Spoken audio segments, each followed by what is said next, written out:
I'm going to introduce our dog warden to everybody, and he's going to do a little presentation to get some time going. So we can, I pledge allegiance to the flag of the United States of America and to the republic for which it stands, one nation under God, indivisible, with liberty and justice for all. I want to introduce Matt Carino.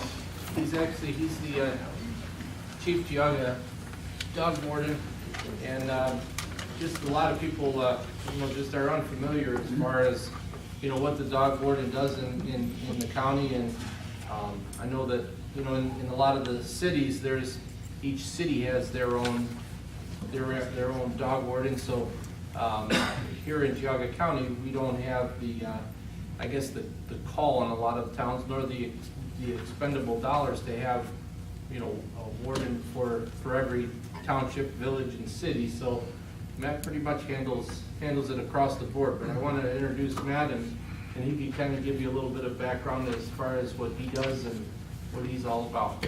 Thanks. I've been in Geauga County now since 2002, so about 12 years. I came from the Cleveland Animal Protective League, and I spent 8 years there as the chief cruelty investigator. So I've done both sides of the ball. I've done cruelty investigations and animal control. The biggest thing we see is, especially coming out to the country, I actually grew up in Wycliffe, born and raised there, came out here, and everyone thinks that coming out in the country, you can just let your dog outside and it's gonna know its property and it's not going anywhere. We get this all the time. People call me up and I talk to a neighbor, and I talk to a neighbor and they're like, "We live out in the country." I go, "Where'd you come from?" And they're like, "We came from South Euclid." Well, country format living is different.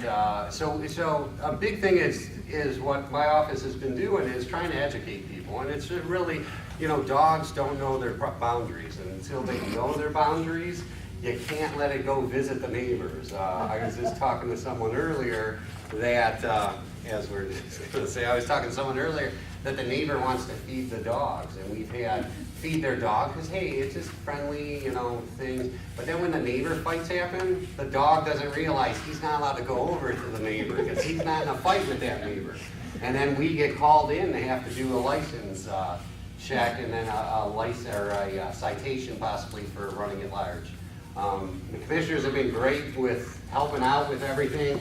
We keep our tickets down to a minimal. We only do about 50 tickets a year. And the reason being is, my office, we're not about that. We're about educating yourselves on the dog and what the dog's personality is. A lot of people don't understand that a border collie's gonna hurt your kid, and that's just how it works, and they wonder. And we try to educate people on the lifestyle of a dog. When a dog comes into your house and is integrated into your house, you are not necessarily now the owner of that house. If anyone shows a raise of hands that says my dog doesn't listen to me and maybe listens to a relative, to my wife or to my husband, that dog thinks he's below or above you if he's not listening to you. So a lot of times that we get people, and we get a lot of wives that say this, and some husbands that say, "I tell the dog to sit, it doesn't. My wife comes in, yells for it to sit, it sits immediately and stops moving." I says, "Well, the dog thinks that he's number 2 on the list, that you are number 3 on the list of pack mentality," and dogs love to know that. They love to know where they are in line. And once they do, they'll defy whoever's below them because they don't believe in it. I was up in New York doing training for the Wizard of Oz, and they have all these Dorothy dogs. They have about 12 of them. And they were showing me a trick. They set 12 dog bowls down. And they set them down, and they said, "Watch this." And they said, "Come eat." And the one dog comes running over, smells a couple of dog bowls, starts eating out of one dog bowl. Second dog comes running over, starts smelling, eating out of a dog bowl. Third dog, fourth dog, and they know where they are in the pack mentality, and they will not move out of line. So if the 12th dog decides to jump, they'll get pretty much bit up by the other 11 dogs in front of them.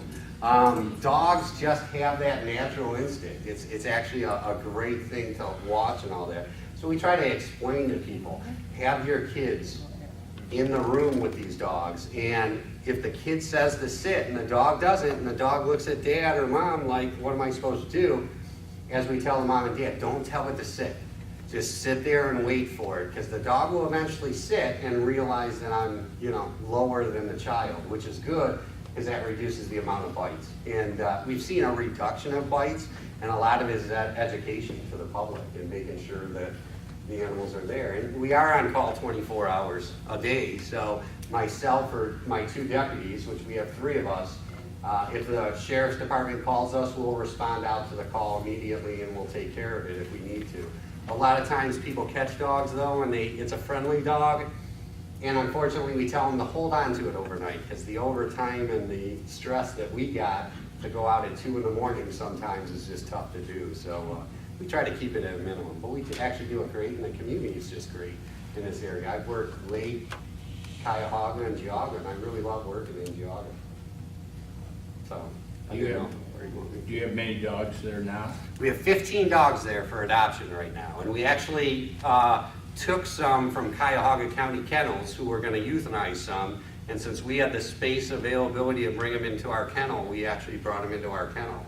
So we'll actually work with them. We work with Rescue Village, Geauga Humane Society. So we work with them and we transport animals back and forth. And our big goal is trying to find a home. It doesn't matter if you're adopting one from my shelter or Lake County or Geauga Rescue Village, just adopt a homeless dog, and that's what we always strive on. Some shelters are very selective. They want to keep their animals and only work there. But to me, it's like, there's no boundaries with the homeless animals that we have out there.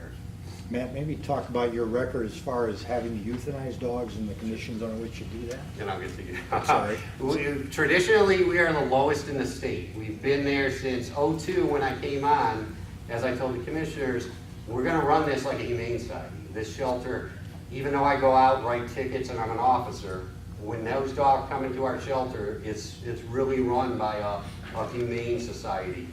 And through the amount of donations, we're averaging about $25,000 of donations a year for medical. And what it is, if a dog has heartworm, we will treat it, and it's about $500 for a heartworm positive dog. So we will go ahead and treat the animal. We've had animals come in with broken legs that we've had to amputate, and we've still found homes for them. Over the years, we're averaging between 700 and 800 dogs, and we euthanize about 15. And those euthanasias are just the sick ones or the highly aggressive ones that we can't adopt back out. But it's just amazing that all the rest we're able to find homes for, and it's in the community and throughout it. As far as New York, that we've had people adopt from, Buffalo, Detroit, all those areas.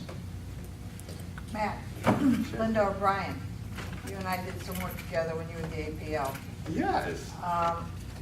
My question is, do you have a timeline, 30 days, 60 days, that at that point, euthanasia becomes the only option? Knock on wood, I think I left the APL. Unfortunately, APL has a lot of constraints with the amount of animals they're taking in. We don't. I will keep the dog there until it gets adopted, as long as it doesn't get it. Our outside cages, if you ever come visit, the shelter, and a lot of people say, well, we want a bigger shelter, we want this. I don't want a bigger shelter. You'll look at my shelter and it's like, wow, this is a small shelter. But the dogs right now currently are outside in 50 by 50 foot cages, pens about this size right now. And they'll stay there tonight and sleep there overnight. They got dog beds, they're outside in the trees. They love it out there. So the ability that we have for extended stay dogs like that is just amazing, because we have that ability. And that's over the 20 years of experience coming into this county, with the freedom that the commissioners have given us, we've been able to do this. And I've been hoping over the course of the years to move this into more county agencies, but it's getting there slowly. But throughout the state, I've been trying to work on it.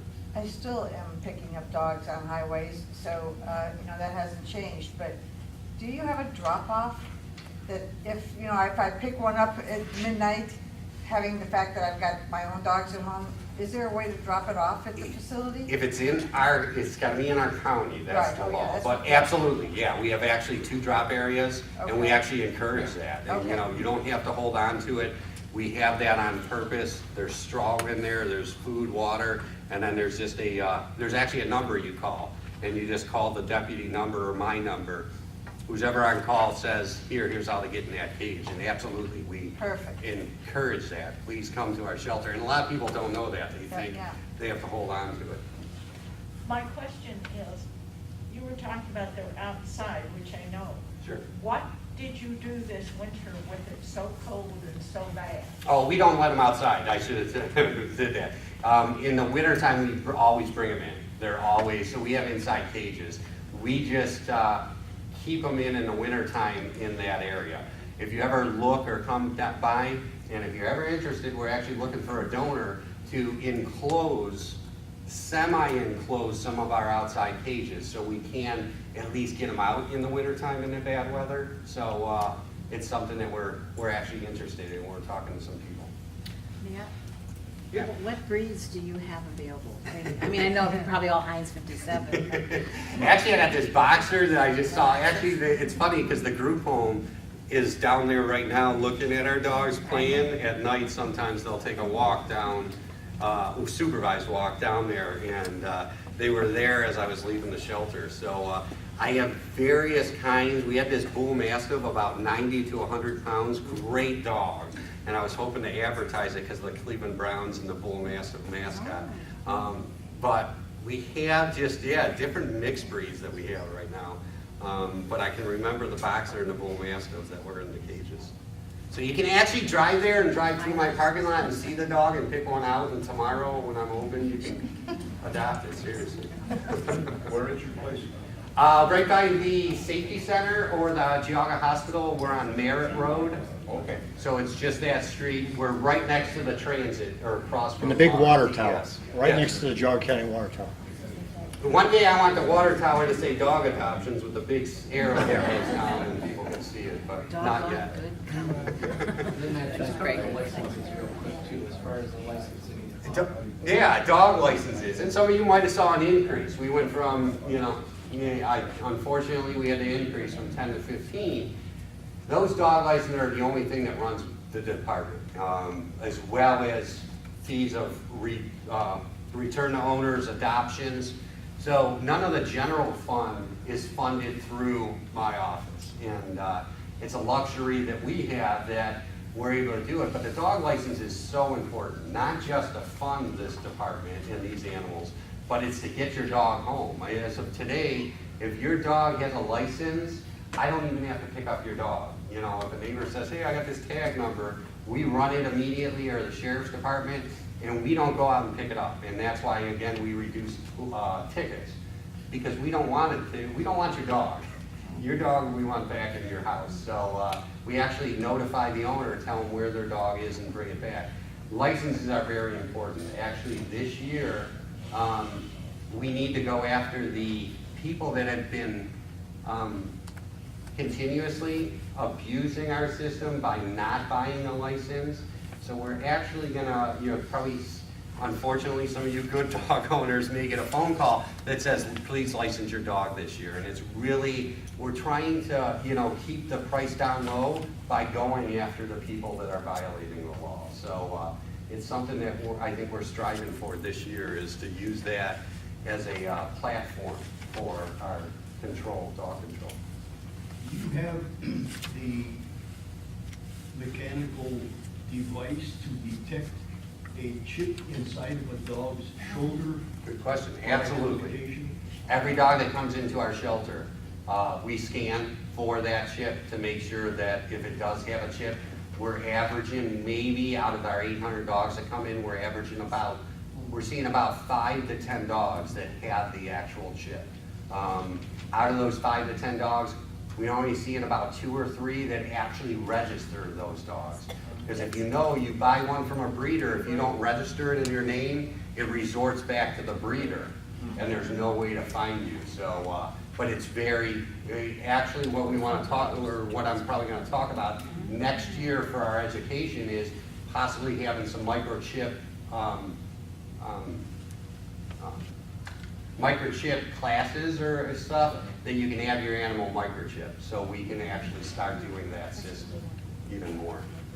Matt, you had talked at one time about the situation with the sheriff's department taking in criminals and then you have to house their pets and so forth. Did you ever deal with that? Yeah, we actually did. And to give you an idea, there's a loophole. There's actually a catch-22 in the law is dogs are property. So when the sheriff calls and it's a DUI case, the dog's in the car. Well, the car gets towed. There's nothing to do with the dog. The Geauga Humane Society helps us out with some of these calls, but basically it relies on us. Well, we're now charging the owner for obviously an impound of your dog, just like we do with a car and all that. We're trying to help out as much as possible because, you know, our big issue is the importance of the dog, you know. Yeah, you made a mistake, you drove drunk, and hopefully the dog wasn't driving at the time, but just in case, you know, we'll take the dog in and we'll get it back to you, so. It's good? Thank you. Thank you very much.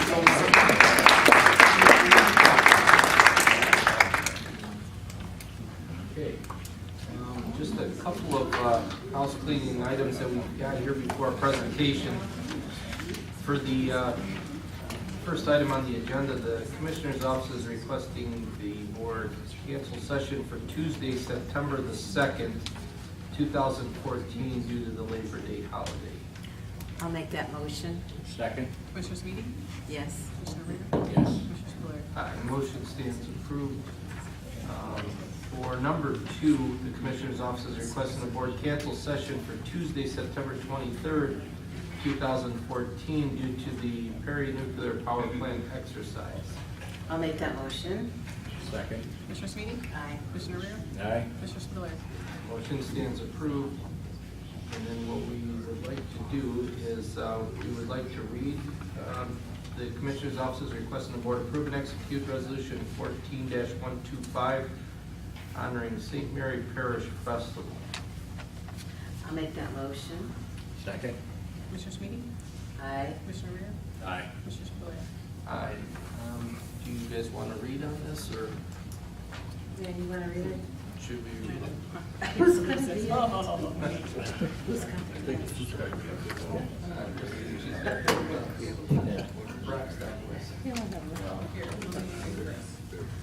I'll give these to you, you can sign them while I'm reading. All right, here it goes. A resolution honoring St. Mary Parish on their first annual Family Fun Festival. Whereas the St. Mary Parish will celebrate with the community their first annual Family Fun Festival with music, dancing, entertainment, fireworks, games for all ages, and an opportunity to meet new friends and rejoice with old ones. And whereas the St. Mary Parish was established in 1908 when the first church was built on the corner of Ferris Avenue and Park Street. In 1931, that church was lifted and moved to its current location on the corner of North Street and Chardon Avenue. And whereas the St. Mary Parish completed construction and opened a school in 1961 and a new church in 1962 with an addition in 1999 that doubled the size of the church by adding additional classrooms, offices, and meeting rooms. And whereas the St. Mary Parish encourages individuals in the community to become more involved in volunteer and youth activities, organizations, and committees.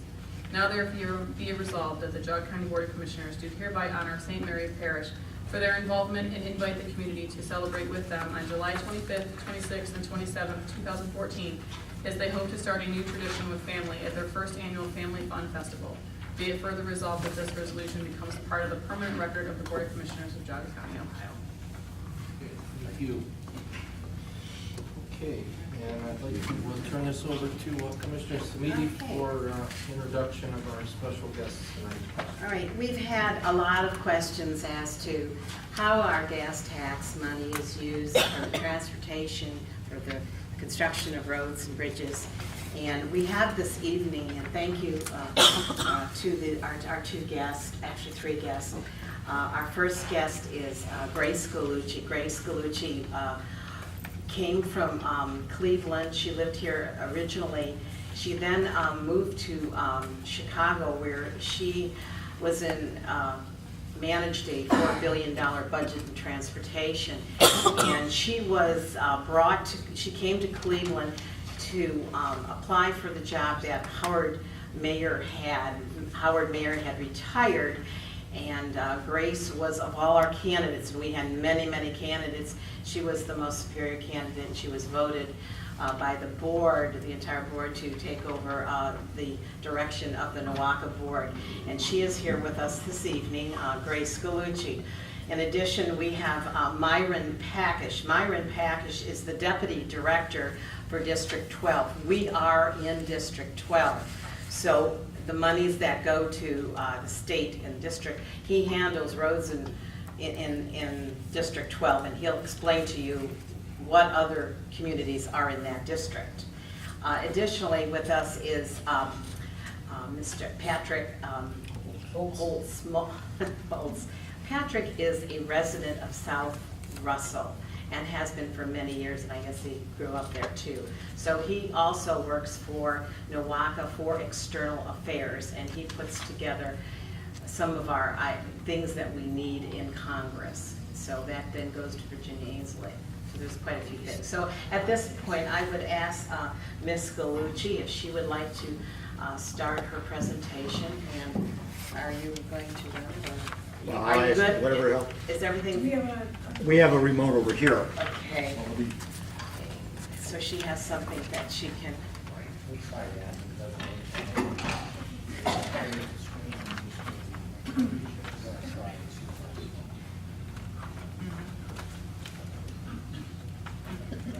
Pointing toward the unit, Grace. Well, yeah. Yeah, Try that to too. the unit. And sometimes it's better towards the screen. Yeah, yeah, it's, Next page. There you go. there we go, okay. Yes, Grace. Good evening, and thank you very much for asking Myron and myself to present to you some information that may help to clarify some of the issues I know that you all have been addressing out here in Geauga County. First of all, thank you very much for the very kind introduction. I am thrilled to be back in Northeast Ohio. I truly enjoyed my time both in Chicago, and I also worked in Miami, Florida, before returning back to Cleveland. And although they were great opportunities, they were terrific learning experience. It was wonderful to see how other states and other communities operate their transit systems. But I am so very glad to be back in Northeast Ohio, and I'm even more glad that LeBron James followed in my footsteps. Yes. So we're happy to have him back. So what we want to talk tonight is about transportation infrastructure financing. What I wanted to do tonight is simply take you through the exact same presentation that we gave to the NOACA board on July 11th. So relative to the, oops. There you go. Oh, So one. I didn't even want to change the title page. I gave it some thought today and said, do I want to put a title page that's specifically for Geauga County? And I said, no, because I want you to know that this is the same presentation that was given to our board. And so that you're seeing the same thing they see. We're not trying to come up with something new or different just for you. It's the same information. So first of all, looking at a bigger picture, transportation financing is pretty complicated. There are many types of taxes and user fees that are used to fund transportation infrastructure and operations. The biggest one is the fuel tax. There's also vehicle registration. There are also fares and tolls. Another vehicle for getting transportation infrastructure completed is debt financing, and there are general obligation bonds, revenue bonds, infrastructure banks. There are also some innovative funding strategies or funding sources. They have been more common in other cities, typically larger ones, but they've also been sort of more popular in the last decade or two. And that's because financing or funding for transportation is becoming scarcer and scarcer. And so things like public-private partnerships, which I know ODOT has put in place, congestion pricing, impact fees for development projects, for local roads, local match, infrastructure maintenance like paving and drainage fees, transportation improvement districts, which is voluntary taxation, and tax increment financing. And I can tell you, based on my 25 years in transportation infrastructure financing, I have seen every one of these and worked in organizations where every one of these were implemented. They're not just strategies that are in a textbook or people like to talk about. Congestion pricing is the only one I have not personally experienced. There is nowhere in the United States that does congestion pricing. The only place that I'm really aware of that seems to do it and do it pretty well is London.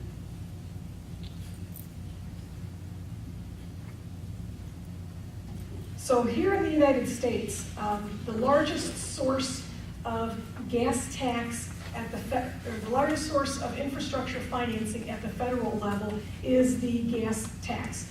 There are also general fund revenues that are used for transportation infrastructure, but this is the largest source, and this is the one that seems to get the most attention. So I wanted to just talk to you a little bit about this. And that's, the federal gas tax began in 1934. And in 1934, it was 1 cent. If you think about it, today it's 18.4 cents. In 1934, it was 1 cent. In 1940, they increased it ½ cent.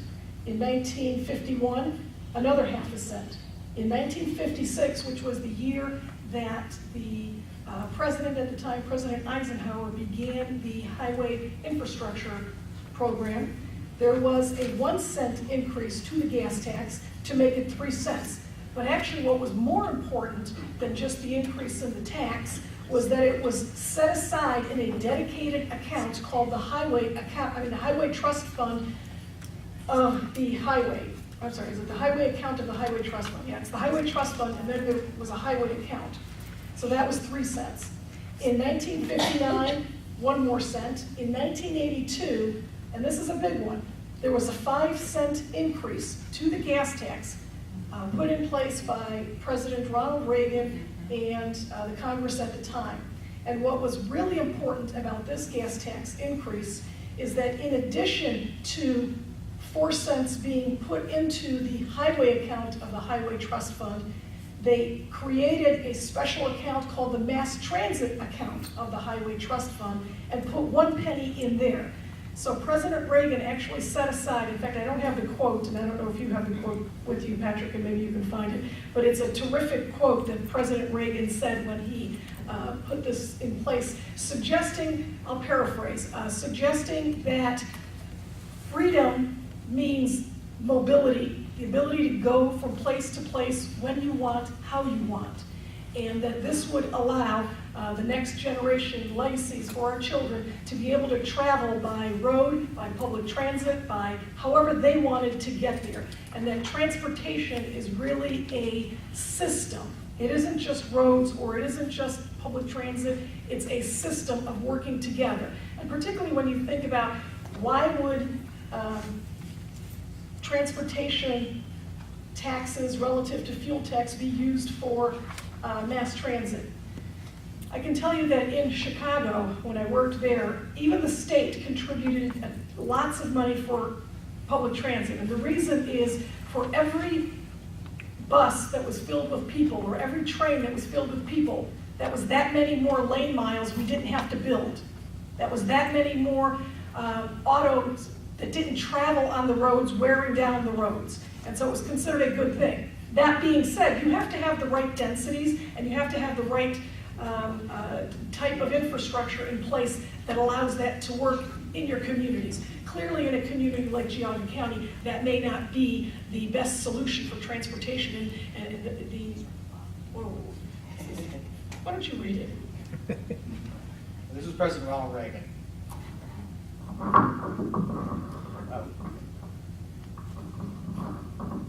We can assure for our children a special part of their heritage, a network of highways and mass transit that has enabled our commerce to thrive, our country to grow, and our people to roam freely and easily to every corner of our land. Thank you. And the one reason I bring this to your attention, because normally I don't belabor this particular point, but I know it's been a question by some folks out here in Geauga County, about why we would be using gas tax money for public transit.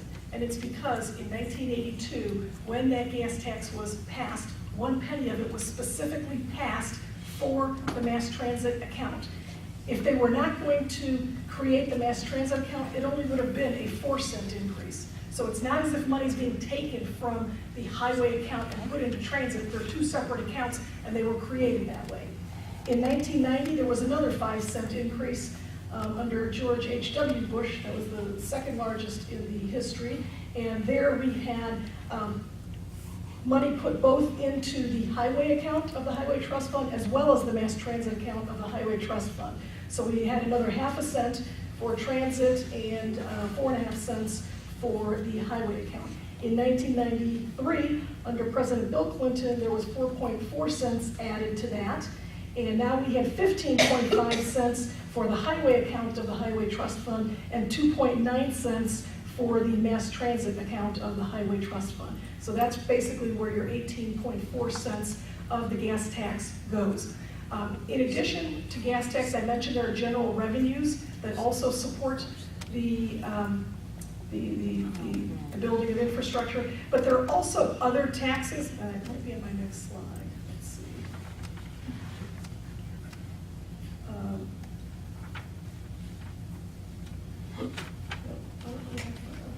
Where to go back? But there are other types of fuel taxes that are not gasoline tax. So when we go to the pump, use just regular gasoline, we pay 18.4 cents. Truckers who use diesel pay a different rate, and that rate also is broken up between highway and mass transit account. There are also fees for tire taxes. And so there's other sources, and I believe it's about 2/3 of it that comes from the gasoline tax and 1/3 coming from those other sources. Yes. For ODOT, or the state gas tax history, ODOT's gas tax history goes a little bit far back until 1925, and in 1925 there was a 2-cent per gallon tax increase. And you can see over the years there has not been more than a 2 or 3 cent increase in the gas taxes, but over the time period to 2005, which was the last gas tax increase, we are now at 28 cents in the state. Right, so in 2003, the legislature passed a 6-cent gas tax increase to be implemented over a 3 or 4 year period. 3 years. 3 years, and so it was 2, 2, and 2. And so we're at 28 cents. And the last one before that was 1993. And I think maybe the point here maybe to be made is 1993 was the last time the federal gas tax increase came into play at 18.4, and in Ohio, 1993 it was at 22 cents, and then it was raised to 28. So at the federal level, it hasn't been raised since 1993. Let's talk about where the money's coming from, because basically it's coming from you. But let's talk about that. Our 5 counties are Cuyahoga, Geauga, Lake, Lorraine, and Medina. And we looked at the licensed drivers in each of the counties. And in Cuyahoga, we have 867,000 drivers that are licensed. In Geauga County, about 67,000. Lake County, about 171. Lorraine, about 206. And Medina, about 126,000 registered or licensed drivers. We also look at vehicle registrations. So it's not just who has a license, they're paying some tax, but those who actually have cars are paying tax to license that car. So the vehicle registrations are also important in understanding this process. In Cuyahoga County, there is 1,059,000 vehicle registrations. In Geauga County, there's 116-ish vehicle registrations. Lake, about 237,000, Lorraine, 296,000, and Medina, about 192,000 vehicle registrations.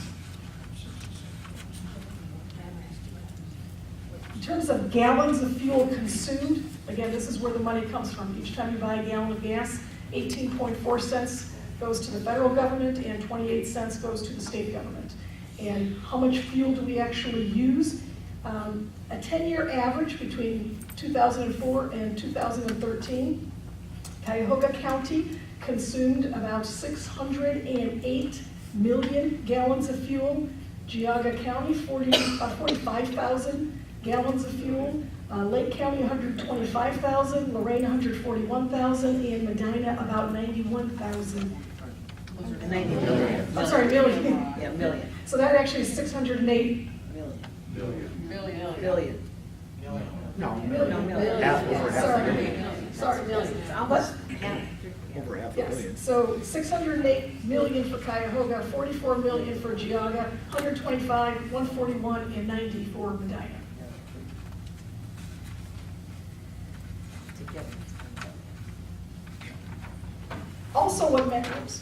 Also what matters is how much people drive. So you can be a licensed driver, own a car. How much you drive is also important in how much gas you buy and how much tax you pay. So vehicle miles traveled, this is the daily average for a 10-year period, 2004 to 2013. In Cuyahoga County, we had about 28.6 million daily vehicle miles traveled. In Geauga, about 2.1 million. Lake County, 5.9 million. Lorain County, 6.6 million. And Medina, 4.2 million. This is the chart I was looking for earlier, actually, which breaks down, and I was right, about 2/3 of it, 64%, is the gasoline tax. The diesel tax is about 24%, and then 12% are the non-fuel items like truck sales, heavy vehicle use, and the tire tax. What's somewhat important to understand at the federal level is that there are some states that put in more money than they get back. And that's true of most everything that we as a society have chosen to be a part of. If you look at the sort of the light-colored gray states, those are the donor states. The brown are the donee states. And most of the donee states are states that have a much lower population, and so they typically do not have enough people to be registered drivers or to have their vehicles registered or to travel vehicle miles in order to be able to sustain the federal highway system. And so money is shared in a logical, formula-driven way. There are some guarantees, and I believe for Ohio, our guarantee is about 90%, so we get back at a minimum 90%. I will also say that because of the fact that the Highway Trust Fund has not had new revenues in it since 1993, and the expenditures have increased over time, over the last about 5 years or so, the general fund has been subsidizing the Highway Trust Fund, and so every state is actually a donee. So there are no states that are getting less than what money they put into Washington. So all of their 18.4 cents that they put in, they get that back and more.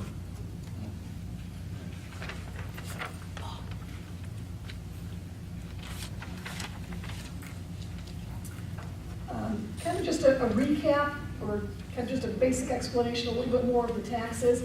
State gas tax isn't measured at the point of sale. So it's actually placed on dealers or wholesalers and refiners of fuel. It's then passed on to the customer through their charges, but it is not collected at the point of sale. So if you go to the store and buy an article of clothing, you pay sales tax at the point of sale. That isn't the case with the fuel tax. It's already built in to the price. With the motor vehicle license tax, Ohio Bureau of Motor Vehicle collects and distributes the taxes, and the taxes are different based on the county you live in. There is a certain amount of it that's fixed, which is $34.50. That fixed amount goes to the state, and then the county has up to a $20 variable that they can charge. Not all of them charge the entire amount, and that stays locally.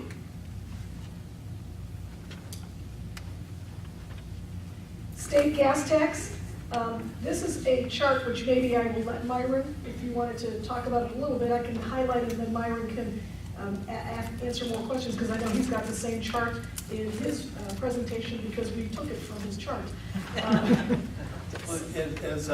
As Grace is showing the chart here, 28 cents of state gas tax, how it's distributed amongst all the different entities. So ODOT's part of the 28 cents shows 15 cents. Highway Patrol's in there, Ohio Public Works Commission, municipalities like cities, counties get part of the gas tax, townships, and then there's ODOT debt service. So this chart is just showing how that 28 cents is distributed amongst all the agencies, all the other entities. So the ones on the left side, like the counties, municipalities, those are all directly given to the locals. So that when the tax is collected, a certain amount of it by formula, by statute, is given to the locals. They spend it how they need to spend it based on the I guess the Every county is the same, or townships and counties. So there are counties and municipalities, there's some townships and people. right. No, I'm saying that they get the funds and they can spend it how they want and how they need for their local jurisdictions. And then ODOT, as Myron says, takes about half of it after Highway Patrol and uses it for also projects, most of them local projects. I mean, clearly ODOT doesn't take the money and just use the money for itself, because ODOT serves the people, it serves the counties, it serves the munis. So ODOT spends its funds throughout the state on many projects. And Myron will talk a little bit more about that. State gas tax, this is just kind of a chart that summarizes the legislative breakdown of those pieces of the 28 cents. And so it kind of is another way to look at that chart. Previously, the pie chart, we're putting it into a little bit of a different format. So you can see what the ODOT allocation is, local share, and then other. The license tax, again, $20 of it is the local permissive and going to the county. $20 of it is state. $11 of it is state highway safety fee, which goes to the state, and $3.50 is the state service fee. Rural counties and MPOs. I put this chart just so you understand a little bit about how MPOs work and how they play a role in transportation infrastructure financing. So all of the gray on the map are counties that are in an MPO. And they're in the MPO because they are part of an urbanized area.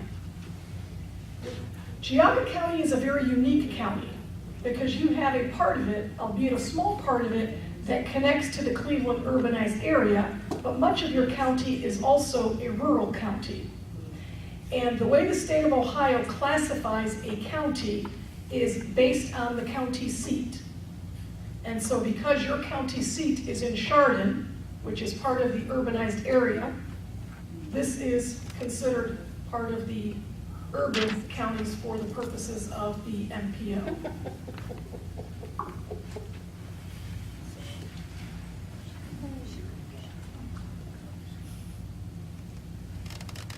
The rural counties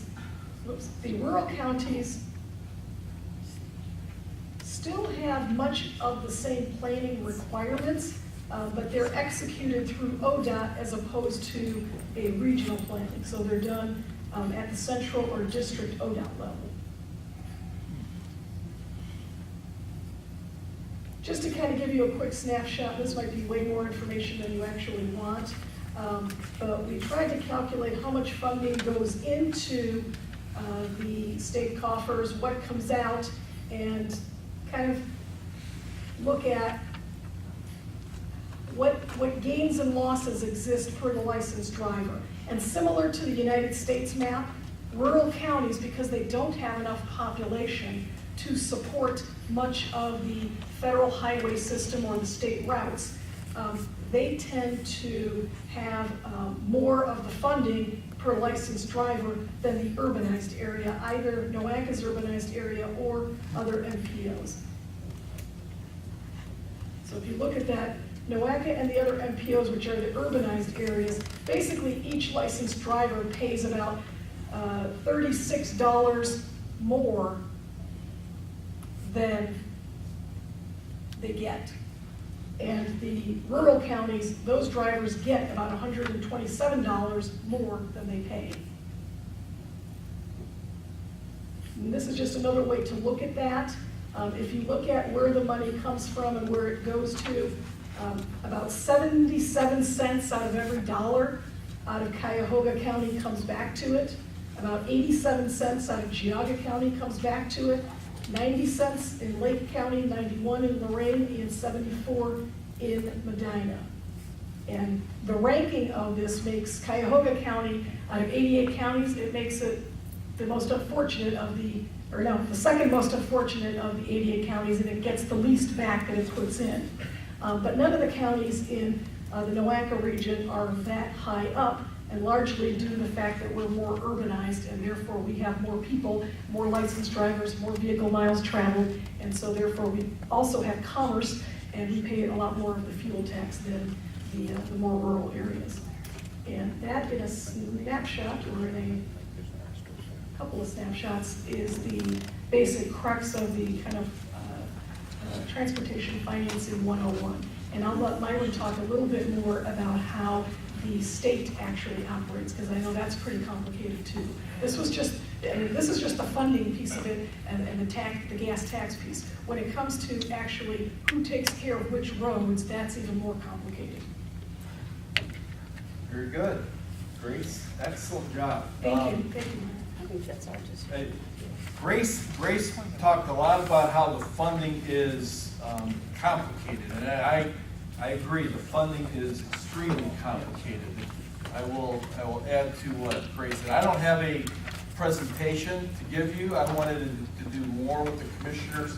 I've got some handouts for you. I wanted to walk you through some of our financial documents. A little background on myself. I'm a graduate engineer from University of Toledo, and I came right to District 12 in 1989. And one of the first projects I got to see in 1989 was they took me out into Geauga County on the new 422 relocation project going out to Ladue Reservoir. And I saw how many, the rural alignment that went through all the trees that were going to be cut down through there. So that was the first project that I saw, a brand new 4-lane limited access highway that ODOT was running out of District 12 to build in Geauga County. And since then, I spent 8 years in the ODOT District 12 office, actually in the planning side. I did more environmental documents and environmental impact statements. I wrote a lot of the federal approvals for us to help us get funding to be able to use the federal and state dollars for this region. I left District 12 in 1997, and I went to ODOT District 5 for a portion of time, which is southeast Ohio, east of Columbus, out towards Perry County and Cambridge and Guernsey counties in the rural area. And from there, I went to ODOT District 11 as the District Deputy Director for probably the most rural area of Ohio, which covered the Ohio River out to Belmont County, St. Clairsville, Jefferson County, Steubenville, Carroll County, and Holmes County. A very rural part. I had an opportunity to be the District Deputy Director for almost 6 years in that area. Got to experience how another part of the state operated and worked with Department of Transportation. So I'm also came back home, as Grace did and as LeBron did, came back to my roots and where my hometown is the Cleveland area. So it's good to be back. I came back under Governor Kasich's administration to be the District Deputy Director in 2011. So I've got 21 years with ODOT, 4 years on the private side, all in. Most of my background is transportation planning and district deputy director. This District 12, we oversee Cuyahoga, Lake, and Geauga counties. It's the smallest footprint of a district office across the state. There's 12 districts of ODOT across the state. We have the smallest footprint, but we're the biggest district in the state. We got the most going on, we got the most traffic, we've got the most dollars, we got the biggest program, and we got the most snow on top of that. And Geauga County, I think, is the bullseye when it comes to snow. The District 12 office of ODOT, not only do we oversee the planning, engineering, and construction of the capital program, we work closely with Grace and NOACA and Commissioner Samee on the NOACA board. We work closely together with all the board members. We're also we maintain the roadway systems, the state, U.S. routes, interstate routes outside of the corp limits. So all the interstates within the corp, the state routes and U.S. routes outside the corp limits. The villages, our state routes go through villages, and we do the maintenance operations, snow and ice, through village boundaries. We have a great presence here in Geauga County. Our maintenance forces come out of Burton Garage is our main headquarters. We have 3 other yards that service Geauga County. I'm very proud of our maintenance group here. George Holloway is our county manager. He works really well with the community. We work real well with the trustees. I think we work real well with the county engineer's office in terms of maintaining that roadway system. Yeah, yes. In listening to this lovely presentation, the question that arises is when you're looking at all these dollars being brought forward from this taxation, nowhere in your presentation are you sharing with us the actual costs and expenditures related to the acquisition of this money. So when we're talking about that we have this much money, how much of it is actually being applied to the roads versus salaries, administration, benefits, and equipment, this Sure. type of thing? And I think that's a very big part of this piece of pie to grasp it. No doubt about it. I completely agree. Not only does the dollars, the revenues that come in, those same revenues are used to administer that in terms of my salary. There's 400 employees just in District 12. I'm proud to say that we've dropped that from 426 when I first started. Today we're down to 370 employees. I use the number 400 as a round figure when we talk about our number of people. At ODOT as a whole, since we came in 2011, we're down over 500 employees down from when we started. Again, we're talking, I'm asking, Yeah. so what are the dollars involved in this? What percentage of the dollars that you're taking in are actually being physically applied to the roads versus these expenditures? We had our budget that we have at ODOT that we present to the legislature, and it's in these documents that I'm passing out that I was going to highlight through. We have about a $2.8 billion budget that we use that budget to do operating and construction and maintenance. We have about a $1.8 billion of that $2.8 billion is in the capital construction program. We go to contract sales.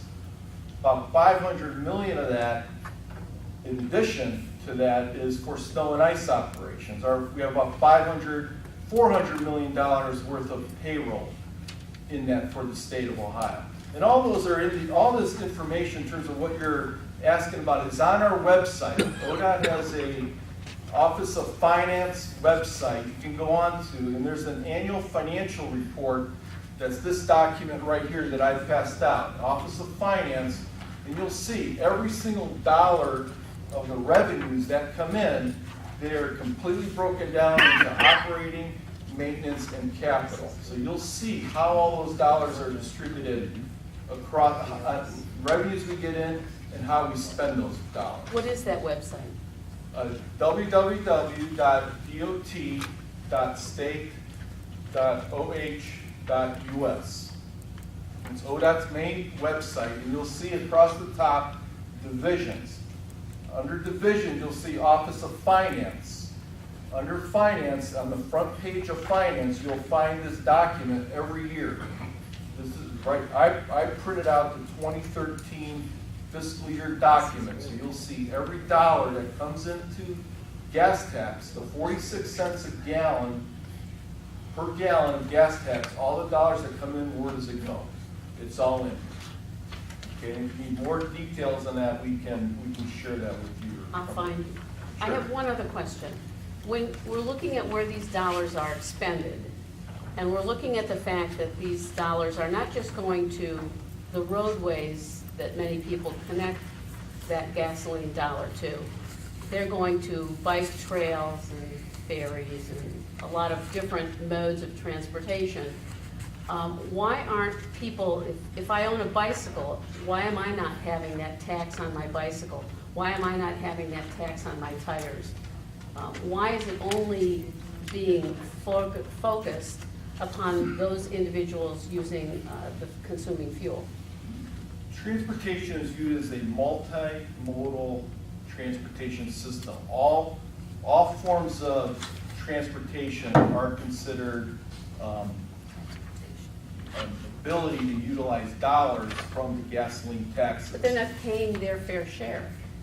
They're benefiting from something they're not contributing to. And I know we're focused on the bicycle portion. It's a very small part of what we do as an organization, bike paths and multi-use paths. But Well, you have there park is an centers, argument- you have a lot of There is things an that come into argument it. on the bicycle community that if there are people that are biking, then there's less need for highways. Well, and I can also add, I understand the question, and it makes a lot of sense, and I've asked it myself sometimes.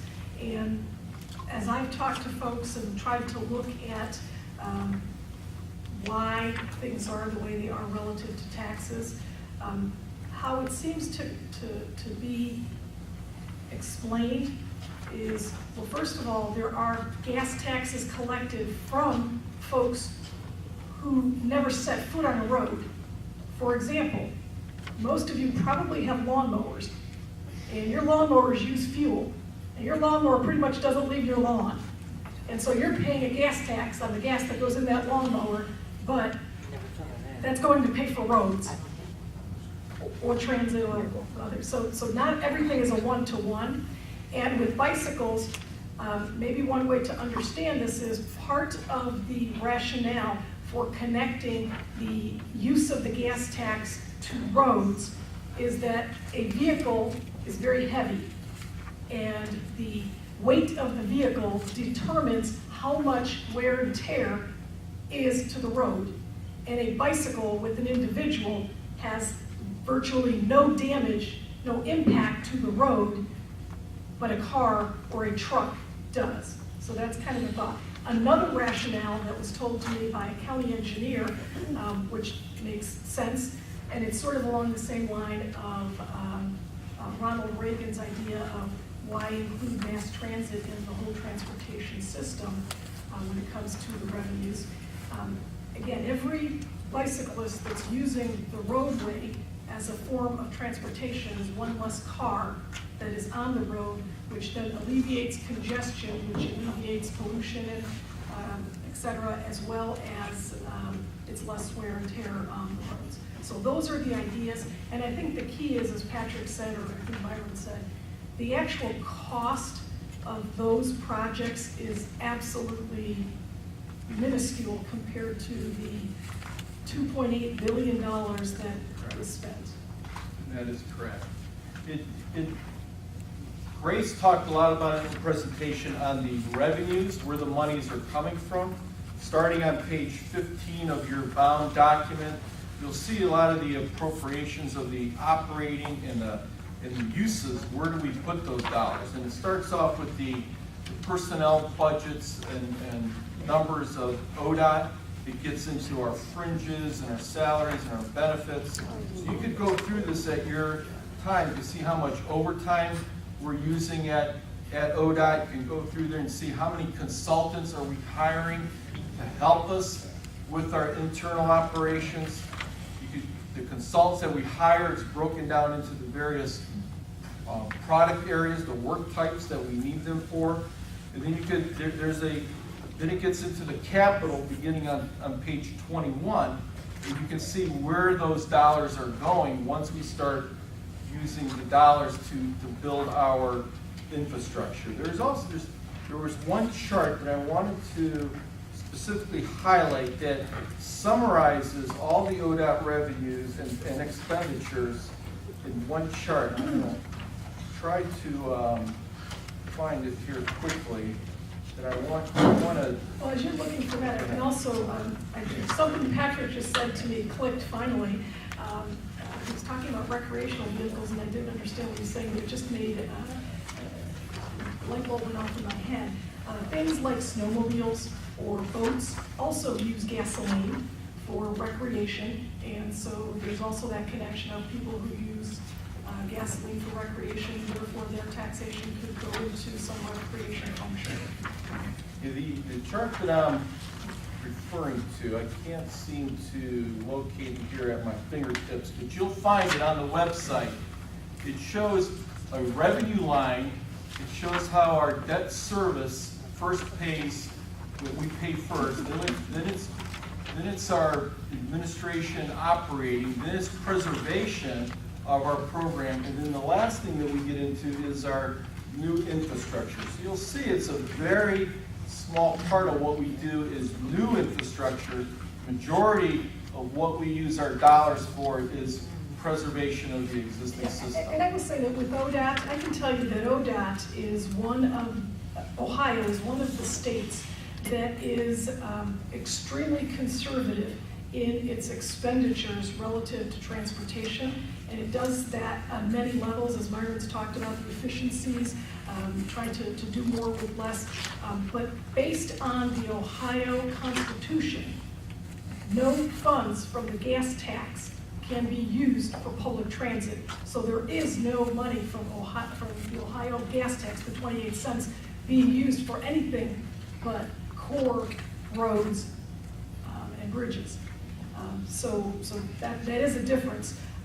Other states, and in fact, it's evidenced by the fact that Ohio is 48 out of 50 for spending any funds, gasoline funds or otherwise, on public transit.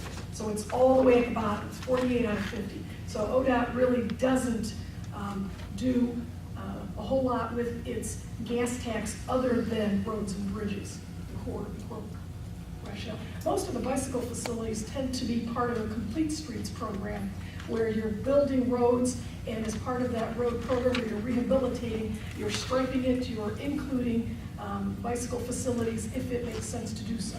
There is bicycle facilities in communities, but there's also, we do bike routes outside of the communities like rails, trails, or other. The Geauga County, I believe, benefited from that. I want to just, I'll get to your questions. I see 3 of them here. We'll for sure get on. Let me just go through these documents real quick, and we'll be here to answer your questions. In the back of the spiral-bound document, I think it's a very good chart on page 45, 44, and 45.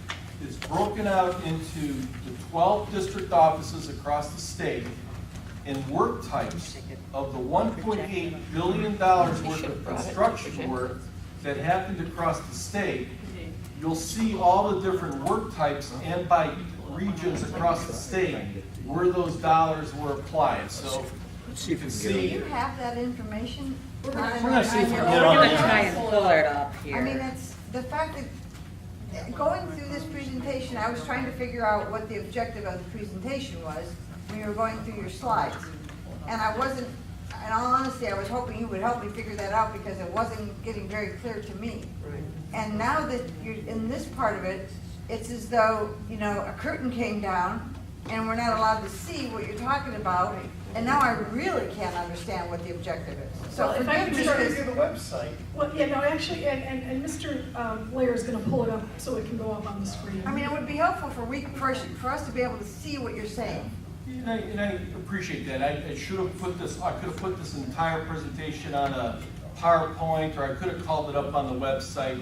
I came here to bring information. The 3 commissioners asked us to come in and bring them information regarding where our finances are. I apologize that I don't have that on a screen so everybody in the room can see it. And I can tell you the part of the presentation that we started with, the objective of it was just information.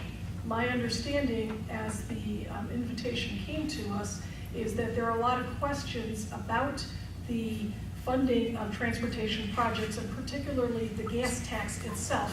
And so we just wanted to bring you information. We're not trying to convince you of anything. We're not trying to advocate for anything. We're here for nothing other than give you information and answer your questions. It's a very complicated subject. I'm not an expert of where the monies come from. My job is to administer the dollars by the laws that are created so that we can address the needs of the transportation system through the laws that are there. And I'm not the expert of a financing expert. Well, and actually, that's a good point, too. And Myron and I are both administrators. We're not elected officials, and we very much simply administer the laws the way they are written in the books. So So can I just ask a really dumb question? Are we gonna have a tax increase on gasoline to cover and accommodate whatever these needs are that you say you take care of? Well, I can tell you that at the NOACA level, we have absolutely no jurisdiction to increase any tax. Also, our board has not supported or advocated for any gas tax increase. So as far as we're concerned, we have no authority to do so, and we are not advocating or promoting that. Okay. We are, however, saying, and our board has taken the position that the system doesn't work right now the way it is structured at the federal level. This is the federal level. That because of many reasons, including vehicle miles traveled have declined over the years, which means people are paying less gas taxes. Cars have become way more fuel efficient than they were in the past. So you spend less money on your car to get to the same distance. So that also has decreased the amount of funding in the Highway Trust Fund from the gas tax. Also, because it hasn't been increased since 1993, inflation has increased since 1993. So the buying power of that 18.4 cents is about, I think, 60% of what it was in 1993. So that has also hurt how we're able to do projects. Another thing, construction costs have actually, in terms of inflation, increased more than twice the level of inflation. So inflation on average in the 20-year period is usually 2.5% to 3%, but construction costs have increased 6% annually. So all of these things together are what's causing the problem. And the fact that general fund monies are being taken to support the Highway Trust Fund is an issue that needs to be addressed. Again, we're not saying one way or another how Congress should fix it. It's their job to fix it. And they have looked at many things. We referenced in a resolution that was recently passed by our board requesting that Congress address the problem and particularly address it in a way that works for Northeast Ohioans. We identified things that are currently under consideration by others.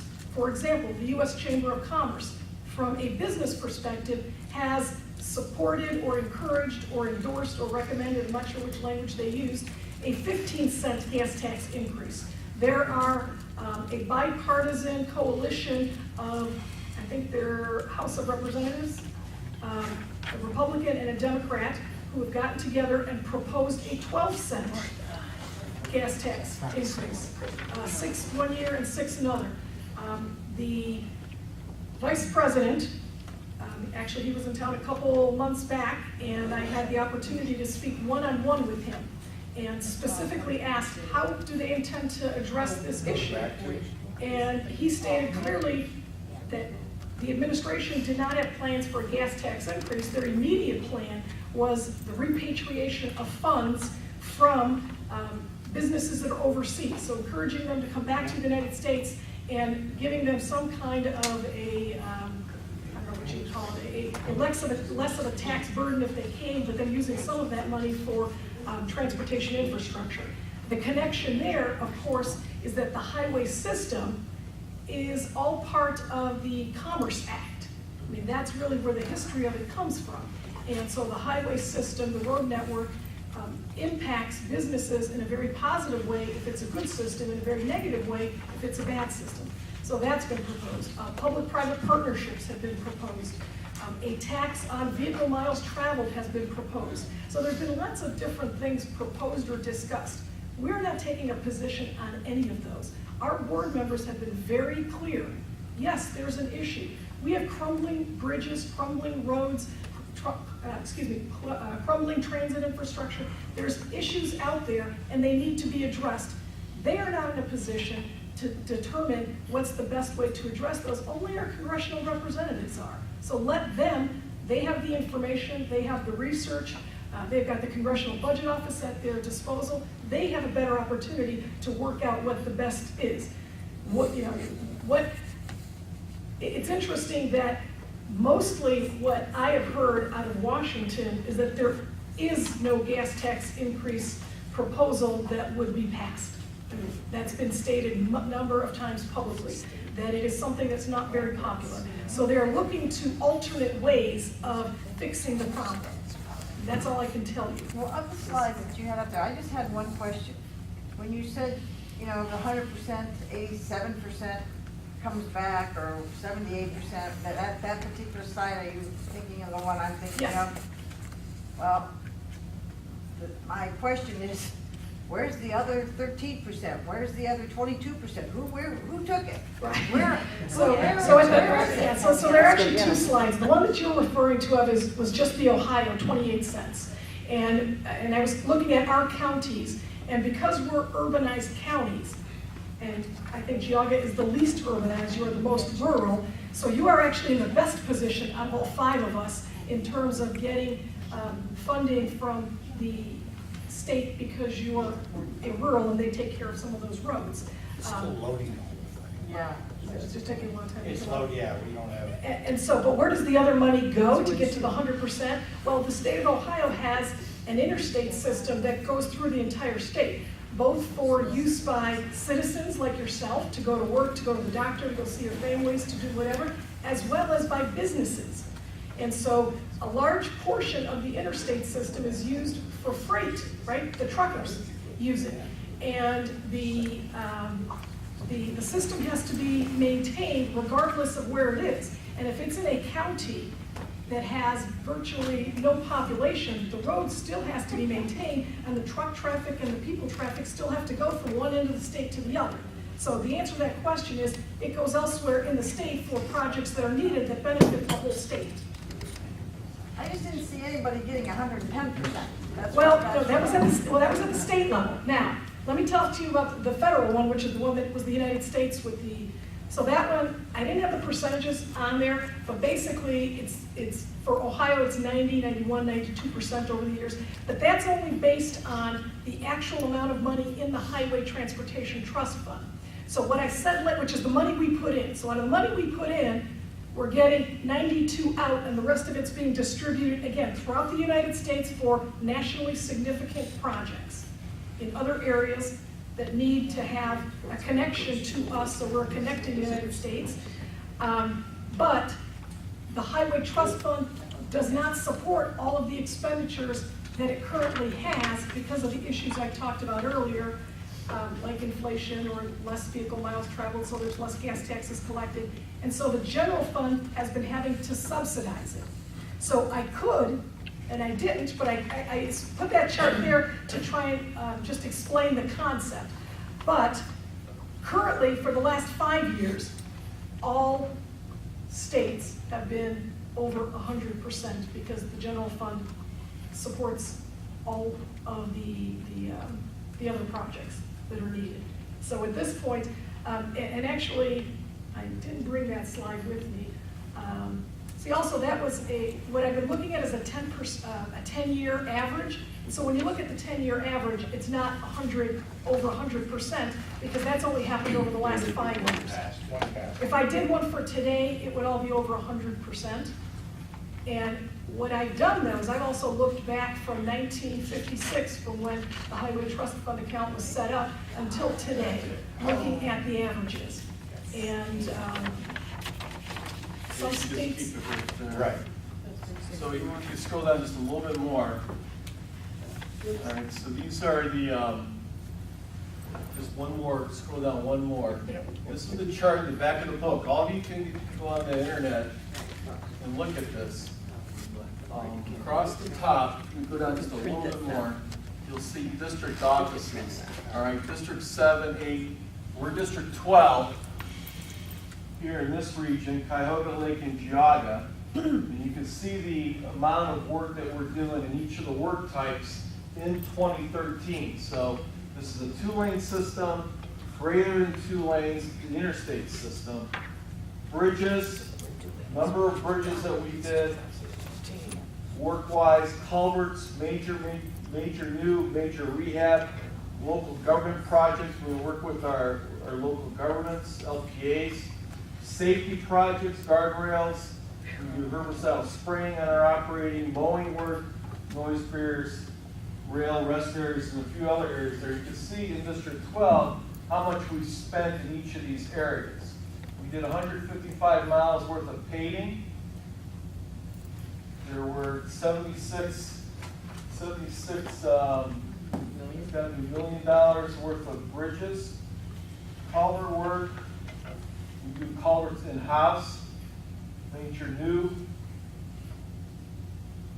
showing up as 0. and Mike, I think it's important to note that most of the employees in District 12, I know you said it earlier, but I want to emphasize this again, are not administrative employees. They're the employees who are actually out on the trucks plowing the snow and mowing I mean, they're doing work. They're not there, so it's still going for maintenance of the roadway. Maybe it's not construction, but it's maintenance. They're not administrative employees. Correct. These are employees that are plowing the snow, taking care of the roads. These are engineers, these are office workers, these are people that are putting contracts together. We have construction administrators. This is our workforce that we're using to maintain the system in Cuyahoga Lake and Geauga. These are employees working out on the roads. Myra, there's one question that maybe you can shed a little bit of light on, because I can tell you at the federal level, and I'll let Myra address it from the state level, those tax dollars of the 18.4 cents are not used on local roads. They are used on roadways that are called the federal aid system. So basically the highway network, as well as roads that feed into the highway network that are considered arterials, major or minor arterials, and then collector roads. So the road, typically the street that you live on, the federal gas tax dollars do not go to pay for that. And I believe the same is true at the state level, but I'll let Myron address that. There's the federal aid system that covers the federal gas tax, and the state gas tax covers the state system, the state route system. But then there's dollars that come from the state gas tax, gets directly distributed to highway patrol, townships, villages to use for your roadway network. So there is a direct payment to the locals out of that gas tax. But the gas tax that ODOT uses, it's the state route system only. Why does District 12 have all those zeros? Each year it's different. No, wait a minute, guardrails, herbicide spray. Those are not our guardrail program is all internal with our ODOT employees do all of our guardrail work. We don't contract that out. We use our employees to do guardrail work. Some districts contract that out. These are contracts. These are contracts. There's a contract? That's Oh, see, contract these are all work. contract work. Correct. Okay, sorry. I didn't see that $1.8 heading. billion worth of contracts. Where that's broken out. Okay. I have a question. There has been some question about the general condition of our roads and our bridges within the state, within, interstate, interstate and interstate, outside of our state, the United States. Can you talk about what the Society of Civil Engineers have said? I'll start a little bit and can add to it. The American Society of Civil Engineers prepared an annual report card, and they grade the infrastructure system from water, wastewater plants, highways, bridges, and they've got a national report card, and they've shown that nationally the system conditions of infrastructure is very low. The system that ODOT takes care of, we've got our measurement systems also, but it's not the same, we don't measure the same way they measure. We feel the system is in adequate condition. We have good pavement conditions, we've got good bridge conditions, we're doing a lot of work addressing those conditions. So we have a good system in the state of Ohio. The ASCE report card is a national report card that shows a lot more deficiencies than there is in Ohio. I think that woman and then Mr. Claypool. Okay. That woman, me? Yes, I'm sorry. Yeah, I've been following along on this, and we've been following MPOs for quite a while, and I've noted from my research that there appear to be approximately 30 counties in the state of Ohio which are served by MPOs. And I'll hold that fact for you while I bring in some other information. And that is, in the course of your presentation, Ms. Gallucci, just about all the facts and figures you gave indicated that Geauga County is the lowest of the 5 counties in terms of driver registrations and licensed drivers and vehicle registrations and miles traveled. And so bringing that question back to the map of Ohio that has all the municipal planning organizations listed, of 88 counties, it appears that approximately 50 to 60, let's be conservative, 58 counties are not being served by any MPO. If it's 56, you're very close. Oh, okay. So I guess my question is, inasmuch as Geauga County appears to be a minimal player in terms of the actual usage of the highways, I think my question is, regardless of getting 87% back of the dollars that are put in, my question is more a case of, if it's so good, why are 56 counties not part of an MPO? And how are they managing to survive without the services of AMATs, SCATs, TMA COG, et cetera, et cetera? I can name them all, but I think that's unnecessary. So that's an excellent point. Again, Geauga County is probably one of the more unique counties where it does have both urbanized area as well as rural area. But the 56 counties we're talking about are strictly rural counties. Some of them are actually part of COGs, which are Council of Governments. So for example, when you look at the Columbus area on that map, Franklin County, there's only 2 or 3 counties that are actually part of the MPO. But the Council of Government is 12 counties. Okay. So just to give you that background, so it's more complicated than that. But the issue specifically is the MPOs are for the urbanized areas. And so Geauga fits into that because part of your county is an urbanized area. The counties that we're talking about that out of those 56 are not part of urbanized areas, therefore they're not necessarily, part of the MPO. Okay, the only problem in defining Chardon as an urbanized area, that, to my mind, is problematic. How do you take a population of 6,000, between $5,000 and $6,000, and how is it possible, 5,000 to 6,000 people, thank you. How does it wind up that that population qualifies Chardon to be an urbanized area? So it's actually a little bit more than Chardon, but I use Chardon as the city and recognizing that you actually have townships that have a population of 12,000. So you have townships that are larger than your largest city, I believe. One of them. That's true. So anyway, the urbanized area is something NOACA does not determine. So we are not the ones who make that determination. It's based on the US Census, so it comes and changes every 10 years. And basically what they do is take the residency of every individual and plot it on a map. And wherever there is enough mass of population that all connect to a central city, that's an urbanized area, what they call the metropolitan statistical area. And so Cleveland connects to Geauga County through the suburbanized area. Actually, Geauga has been part of the urbanized area for some time. Well, since the founding of NOACA, as I understand, because Neil Hofstadter was a founding member, our Commissioner Neil Hofstadter, according to information that I've. If I could add one point to your question, when I was deputy director in District 11 and District 5, most counties wanted to be in the MPO. Actually, it's the opposite. Yes.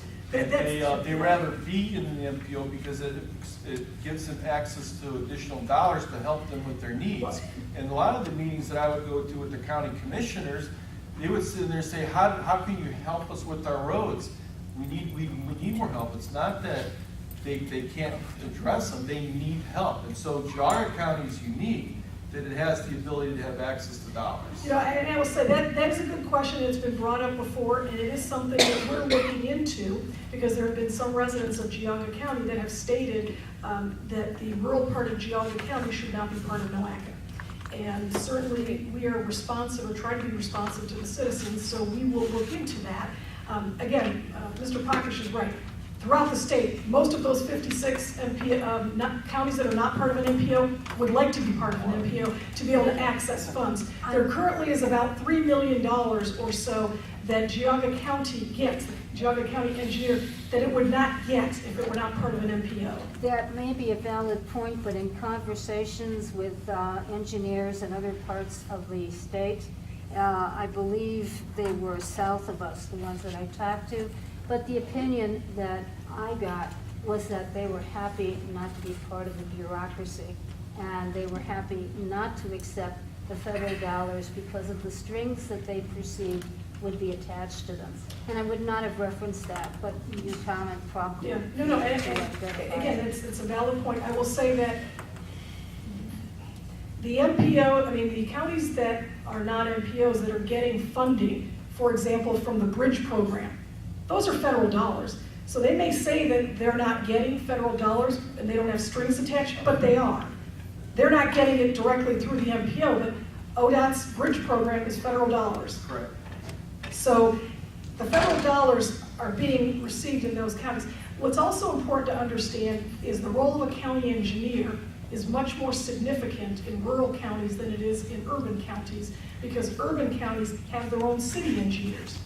So and because this is more of Myron's area, how roads are maintained between the municipalities versus the county versus the state versus the federal is based on a number of factors, and that also determines where you get your money or how you get your money. And certainly county engineers in counties that have very few municipalities get money at the county level. Your county engineer gets money for the I think you only have a few municipalities here, about 5 of them? We have just Chardon, Well, we have a villages, village. right? We have And they're considered, for our purposes, they're the considered. village. So there's about 5 of them. Yeah. And so your county engineer takes care of the roads in the other areas in terms of maintaining. But in those municipal areas, those county engineers, or those, if they don't have a county engineer, those governments are responsible for those roads. So for example, the state route that passes through Geauga County, and give me the state route that I'm thinking of. 322, 87. So if it goes through Chardon, 56. 86, okay. Route 6. Route 6. So when Route 6 goes through the rural areas, ODOT maintains that road, As soon as Route 6 goes through Chardon or any other one of the villages, then the village is responsible for taking care of it. ODOT stops at that line and the village takes care of it, or the city takes care of it. We have an urban paving program within the city limits of Chardon, US 6. We provide dollars to help Chardon repave that road when it's due. So state routes within cities do get funding from ODOT to work with the cities, the state routes in the cities. So there is a program on top of their responsibility. Voluntary. Skip? I want to thank you guys for coming, by the way. You've come to the belly of the beast, and I give you a lot of credit for that. This is not an easy crowd by any stretch of the imagination. I would not have characterized this as a beast. Yeah, well, The people here are very lovely. it's a, what do they call that, a metaphor for whatever? I'm not the most eloquent guy in the world.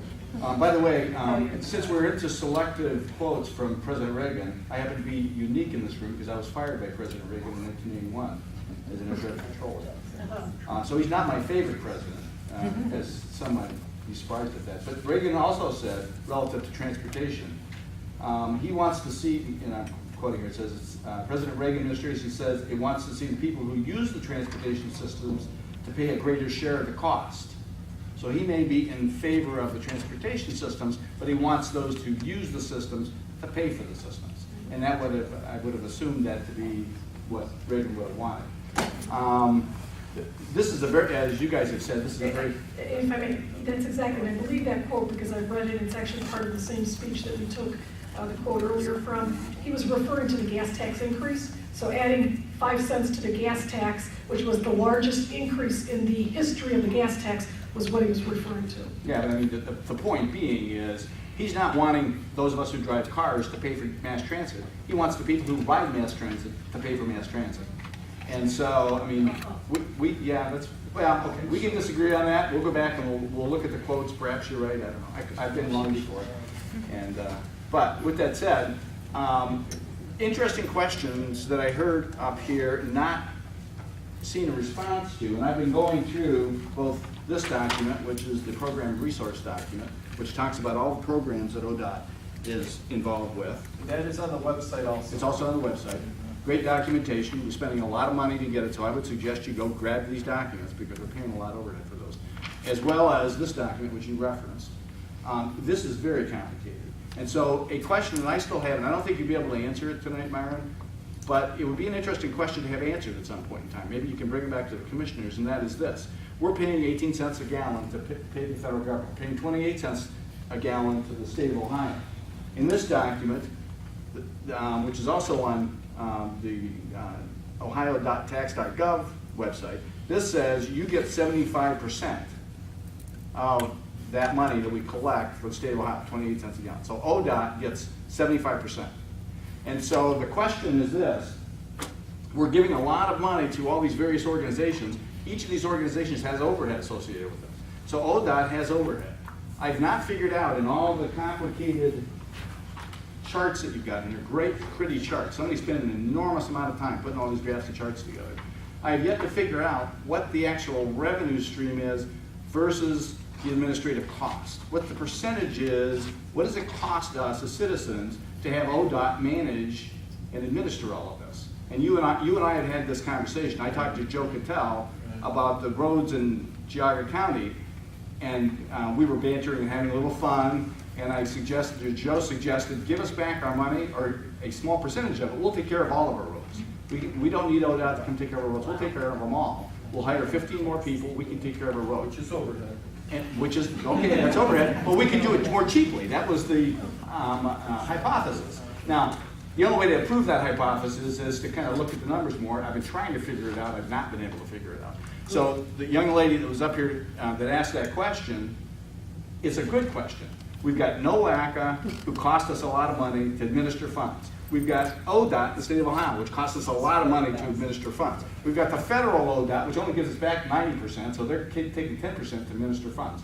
This seems like an awful lot of overhead, and it's certainly an opportunity if we want to pay for our roads. If roads and bridges are what's really important to us, maybe we should start looking at it, reducing the expense side because you don't always increase the revenue side, you can decrease the expense side.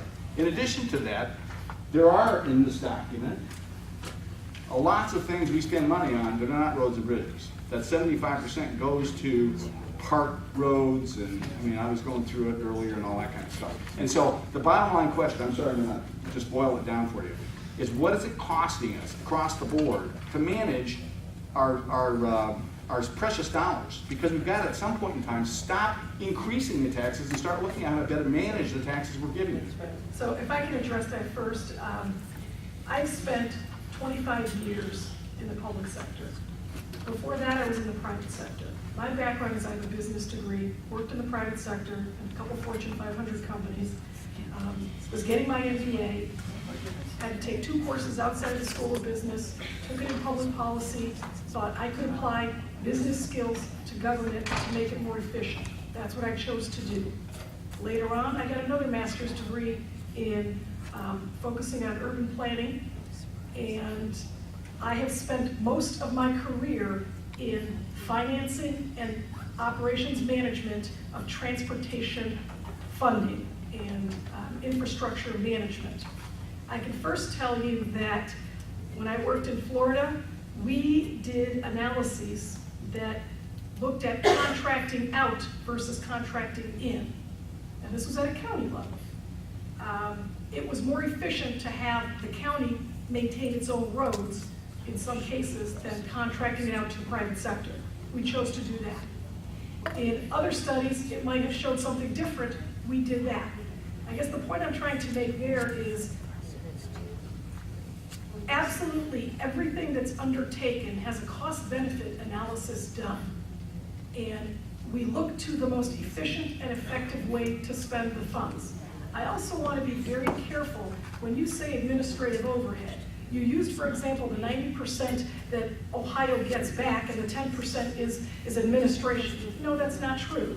I stated earlier that the 10% for the most part goes to fund other road projects elsewhere in the country that are needed, particularly as part of the transportation highway system relative to commerce. We would have no economy that is as strong as we have if we didn't have a road system and a transportation system in whole, transit too, that connects all of the people across the country. We are one nation.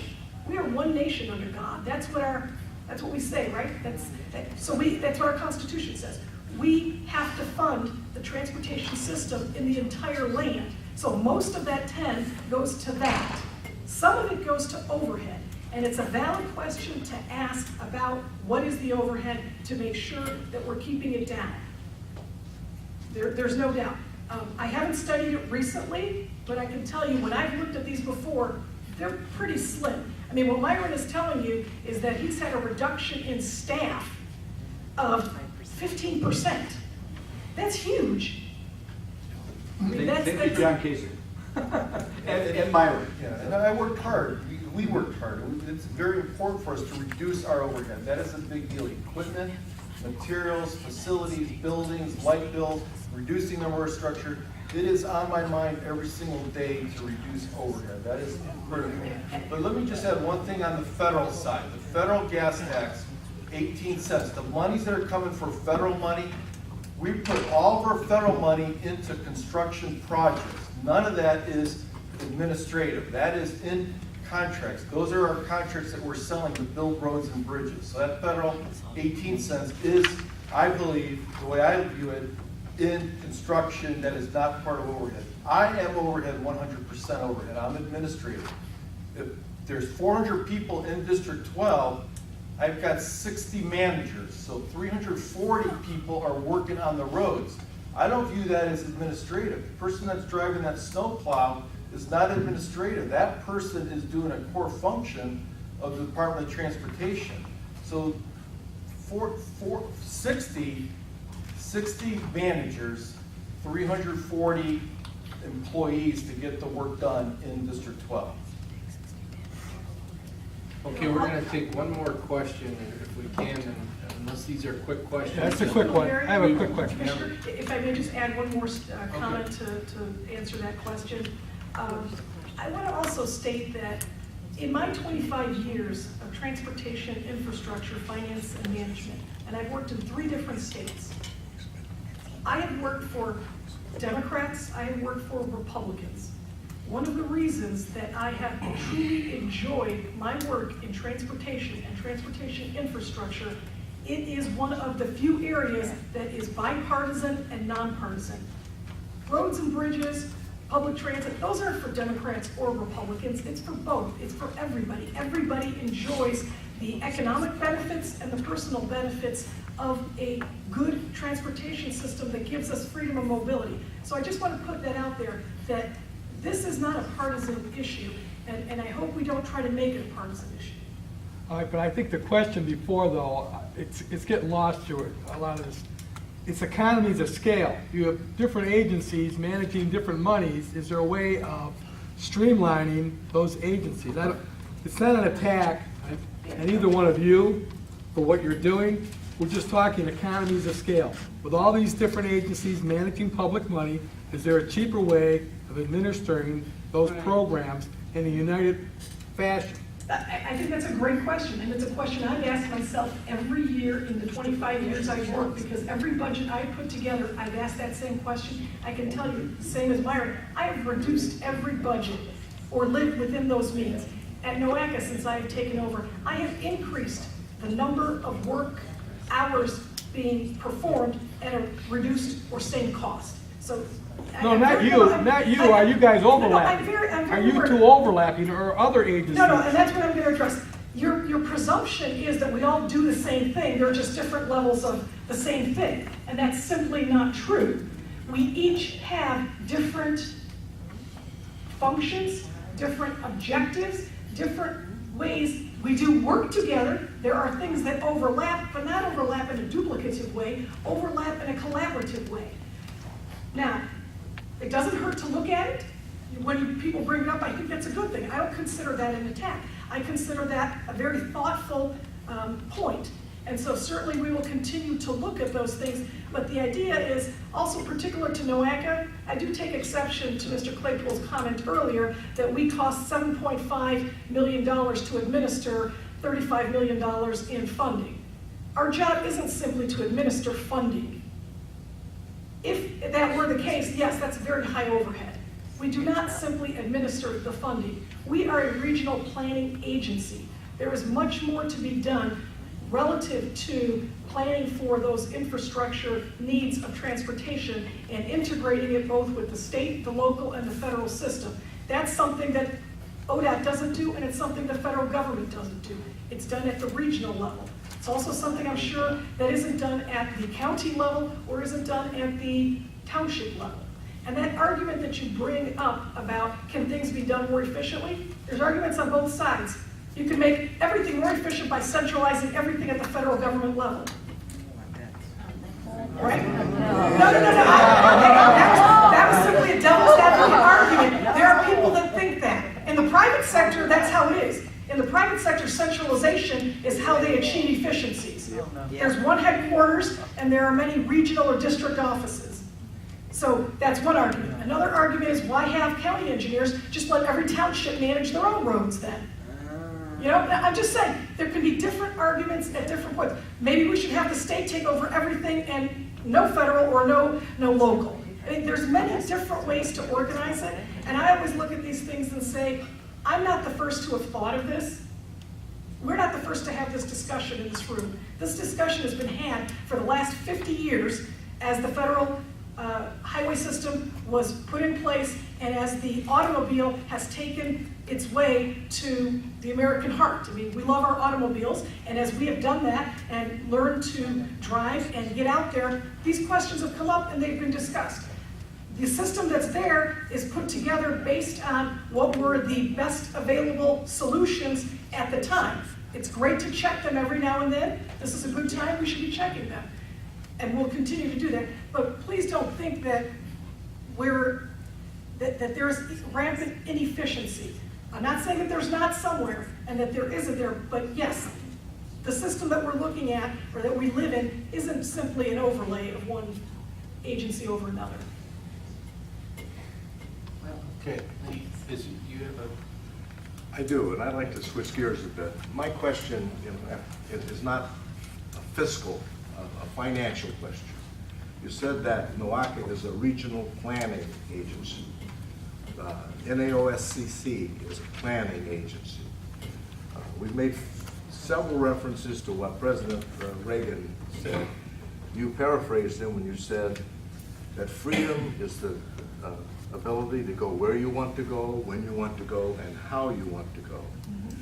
When I look at the plans out into 2040 for the NAOSCC, I get very frightened. I moved to Geauga County in 1974. I raised 4 children. I have 16 grandchildren. I am concerned that if those plans come to fruition, if those goals are met, if that 2040 vision is met, will my children, my great-grandchildren, and my grandchildren be able to enjoy that freedom? I hope so, that's the intent. I don't think they will.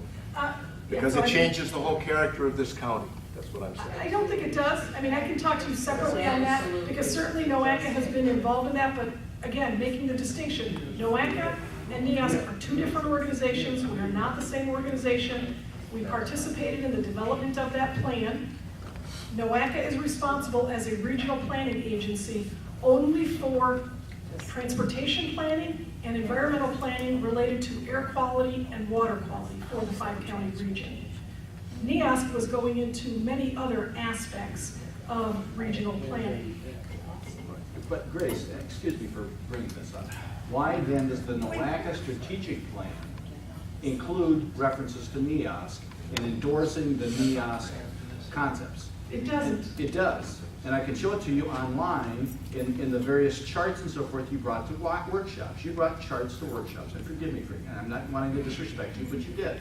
You brought To charts NEOS workshops. to NOACA, strategic planning workshops. Oh, okay. Okay, the Warrensville workshop. I had, I had the slides that you gave to me graciously, and so forth, and it included references to NEOS. In the strategic plan that people can see online today, right now, unless you removed it, you will see references to NEOS and the various findings of NEOS. And so, to his point, it is being melded Skip into. I can't. Let's. And this is something that I know a lot of people have brought up within the county, and I think that tonight's agenda we were talking more about the gas tax and the concern on that. And maybe it would be something that we could possibly have an opportunity down the road, if within a short time, to come and discuss exactly that, even to bring some of the representatives, because I think the biggest thing that we see is a lot of the residents that I speak to and have spoken to feel they don't have a voice sometimes to be able to be heard. And I think that that would help us out immensely too, to be able to speak on that. But I think that we're getting off the subject matter tonight as far as that, and I don't want to cut anybody off. That's not my goal, but I just I think that this, and I do appreciate, because I know you guys have a lot on your plate, and we are the smallest county, but we're a participant in NOACA, and we appreciate you guys coming out here. But for sure, this would be something that we would like to be able to maybe organize something, and be able to just, put the firecracker questions out there to be able to be discussed, and that way we can just kind of have a little bit of a fair, balanced conversation on it, because fairness to you guys tonight, we may not necessarily be prepared. The same thing as far as us advertising wasn't the discussion we were going to have tonight. But if I may simply just very quickly Sure. address that, the board has only passed legislation at the committee level or the board level for the regional strategic plan, for the vision, the goals, and the strategies. None of those include any reference to NEOS. What you're talking about are public hearings. We put things out there relative to objectives and sub-strategies to get feedback from the public.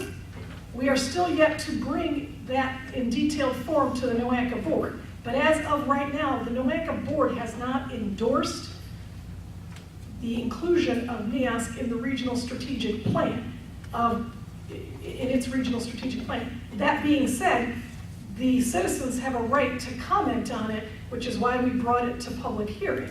And Commissioner Spillieri, I do have to commend your citizens, because despite the fact that you are the smallest county of NOACA, as well as you are one of the smaller ones in NEASC, your citizens are very interested in their government, and they participate, and they do voice their opinions. I see them at many public hearings. That's to be commended. Well, it actually makes my job more enjoyable, and coming here and getting to talk to you and listen to you. And I think with that being said is just like the gentleman that brought up, I think that there's just, I grew up in South Euclid, and I realized the fact that there's only going to be so much more development or more structure that's it's pretty much maximized, and this is what you've got. So as in fairness to Geauga or Lake County or some of the other counties that are more dense, you kind of just grew into that and you have that. But to what he's saying is they take it a little more personal here because of the fact that Geauga is a unique area, and there's a concern of loss of that, purity. And I think that in defense of our residents, I think that they get scared. I get concerned, reading some of the stuff too, and it's just people want to preserve what they have, and they don't want to lose that, and they take a lot of pride in what the county that they live in and what they've got, and they want to pass it on to future generations. But so that's why I commend our residents too. But it's unique in that group that you have, because it is a unique county structure as far as what you've got on some of the other ones. But I'd also like to mention that I've said this many times in NOACA, that Geauga County is unique. It's unique in the fact that every one of our townships have a land use plan that was put in place, because one of the things that has been important to people in Geauga County is our zoning. It's been important because it's allowed us to keep our large lots and our septic systems. And as long as those are in place, we won't have to look at and this is no offense to the other counties, we don't look alike. When you go down our streets, we all look different. We live our lives our way. And this is important to the people of Geauga. And we've put out surveys, and they have said it over and over. They want to keep their large lot zonings. How do you do it? It has been defensible. It has been upheld in our courts over and over again. And that's what we're talking about. And it doesn't make sense to people who live, like Ralph says, South Euclid. I came from Mayfield Heights, and I can tell you, when my mom and dad lived there, there was one house in the street, it was dirt roads, and they had gates at Brainerd. And when you go past, they had gates there, and it was number police.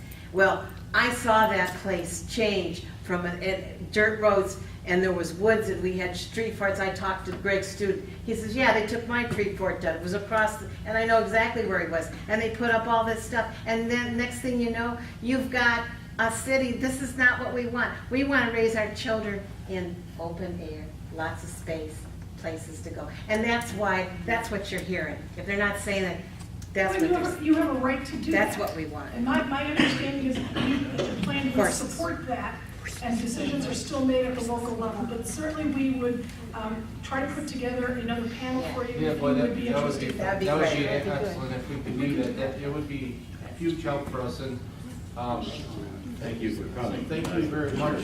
Well, I'd like to thank you, Grace.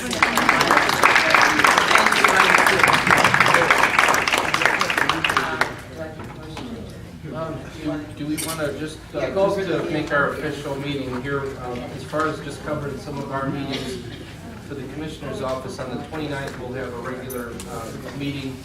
On the 5th, the Commissioners will hold a regular session and will include a public hearing at 10:20 regarding the proposed amendment to the standard specification and procedures for the design and construction of subdivision roads in Geauga County. On August the 6th, we've got preventing employment claims before they occur. On the 8th, we have NOACA External Affairs at 8:30, Policy 9:30, Planning and Programming at 11. Then on the 12th, we have another Commissioners meeting, regular session. The 12th, we have planning meeting, 7 p.m. in the Planning Commission room across at 1C 470 Street. And then on the 14th, again, we have the commissioners will hold regular session. And with that, I ask for a motion to adjourn. So moved.